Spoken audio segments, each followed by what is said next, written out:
শুভ সকাল বন্ধুরা, তোমরা সবাই কেমন আছো? আশা করি ভালো আছো। আমরাও কিন্তু ভালোই আছি মোটামুটি। তো চলো সকাল থেকে কি কি করছি সেটা তোমাদের সাথে একটু শেয়ার করি। দেখো, সকালবেলা একটু কিছু খাইয়ে দিয়েছি, তারপর কিন্তু ওরা পড়তে বসে গেছে। আর পড়তে বসে আমার ছেলে বই ছিটিয়ে সারা বিছানা পড়া হয়ে গেছে, পরে তুলবো।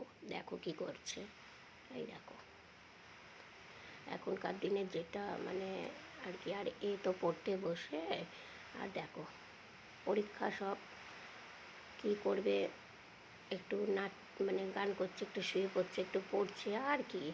তো যাই হোক, ওই যে আমার ছেলে বলেছে ও ফোন নিয়ে বসে আছে, তাই বলছে এখনও তো বসেই আছি, এই দেখ। তারপরে দেখো আমার সেদিন,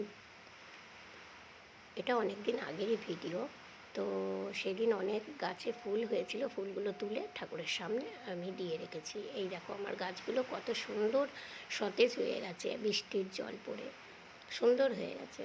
আমি এটা ঘরের ভেতর থেকে হাত বাড়িয়ে তুলেছি বলে এরকম লাগছে। তো যাই হোক, এখন তো বৃষ্টি আসছে যাচ্ছে, কি অবস্থা, প্রচণ্ডই বৃষ্টি হচ্ছে, তো হচ্ছেই, আবার যখন রোদ দিচ্ছে তো রোদ দিচ্ছে।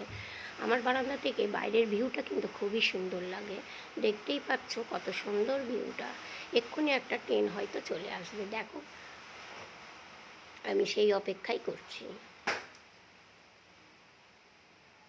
ওই দেখো, বলতে বলতে একটা ট্রেন কিন্তু হাওড়া ঢুকছে, লোকাল পার হচ্ছে, এটা হাওড়া ঢুকছে। তো যাই হোক, আমরা যখন ওয়েট করি তখন কিন্তু আর ট্রেনের দেখা পাই না।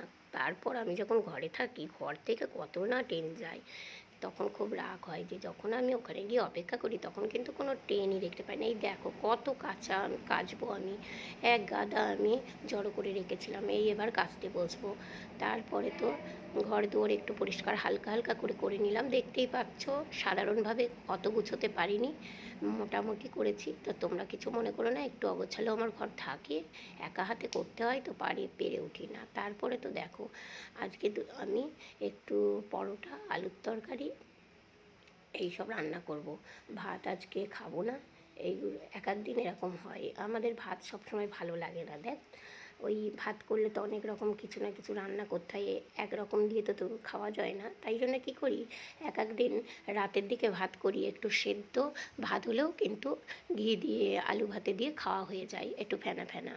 তাই জন্য আজকে দুপুরবেলা একটু পরোটা আর সাদা আলুর তরকারি করব। তো ওই যে লাল লাল দেখলে, ওটা তেলের ওপর শুকনো লঙ্কা দিয়েছি বলে ওটা লাল লাল হয়েছে। এবার আমি আটাটা মেখে রেখেছি, বেশ কিছুক্ষণ রেখে দিয়েছি যাতে একটু নরম হয়। তা এবার চলো আমি পরোটাটা ভেজে ফেলি। আর এই দেখো এখানে কত বাসন, দেখছো তো, আগেই তো দেখালাম বাথরুমের ভেতর কত কাঁচা, আর এই এত বাসন আমি বসে বসে মেজেছি।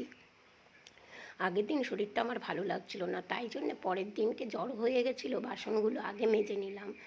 বাসনটা আগে মেজে ঘর দুয়ার পরিষ্কার করে আগে খাবারটা তৈরি করে নিচ্ছি, তারপর আমি এবার কাচতে যাব পরে।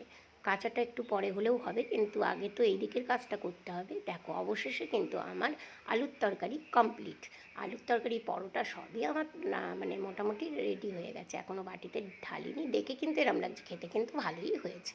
নিজের প্রশংসা নিজে করছি বলে তোমরা কিন্তু কিছু মনে করো না বন্ধুরা। আর খুব যে খারাপ করি তাও নয়।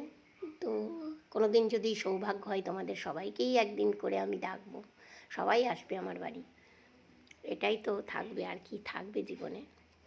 তো এবার দেখো প্লেট নিয়ে নিয়েছি, আমরা সবাই এবার খেয়ে নিই, খুব খিদেও পেয়েছে, এত কাজ করেছি সকাল থেকে, থাকতে পারছিলাম না, প্রচণ্ড খিদে পেয়েছে। আর দেখো পরোটাগুলো আমি গোল গোল করে ভেজে নিয়েছি, আর পাচ্ছিলাম না, সঙ্গে একটু আম ছিল, আম কেটে নিলাম।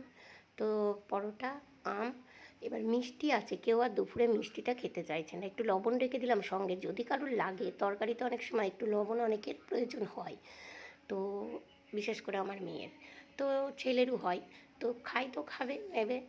তো এইবার দেখো সন্ধেবেলা আমি একটু দোকানে বেরিয়েছি, আমার ছেলের বায়না মা ফুচকা বানিয়ে দাও, তো ফুচকা তো এনেই দিলাম, সঙ্গে কিন্তু একটু পাকা আম আর একটু গরম রসগোল্লাও নিয়ে এলাম। হাই বন্ধুরা, ভালো থেকো সবাই।